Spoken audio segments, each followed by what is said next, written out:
Hawakan ang inyong mga sombrero dahil ang Philippine Navy ay maghahandog ng isang malaking alon.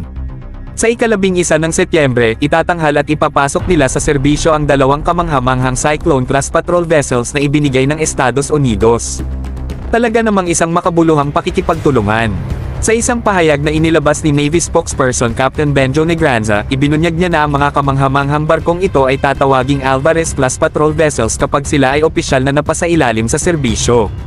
Malapit na silang magsilbi at maging bahagi ng flota ng Philippine Navy. Ang seremonya ng pagtatanghal at pagpasok sa serbisyo ay magaganap sa prestihiyosong headquarters ng PN sa Naval Station Jose Andrade sa kilalang Rojas Boulevard sa Maynila. Magiging isang malaking selebrasyon ito, mga kaibigan, puno ng kasikatan, kahalayan, at espiritu ng kahusayan sa pandagat.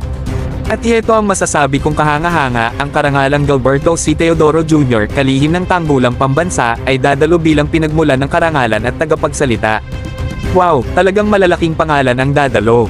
Isipin ninyo ang tanawin ng dalawang bagong Alvarez-class patrol vessels, ang BRP Valentin Diaz PS-177 at BRP Ladislao Diwa PS-178 habang sila ay opisyal na tinatanggap sa serbisyo. Ito ay isang sandali ng pagmamalaki at pagdiriwang para sa Philippine Navy, nagpapakita ng kanilang dedikasyon sa pagpapalakas ng kanilang kakayahan sa dagat. Ang okusyong ito ay nagpapakita ng malalim na ugnayan sa pagitan ng Pilipinas at Estados Unidos, habang nagkakaisa sila upang tiyakin ang kapayapaan at seguridad sa rehiyon.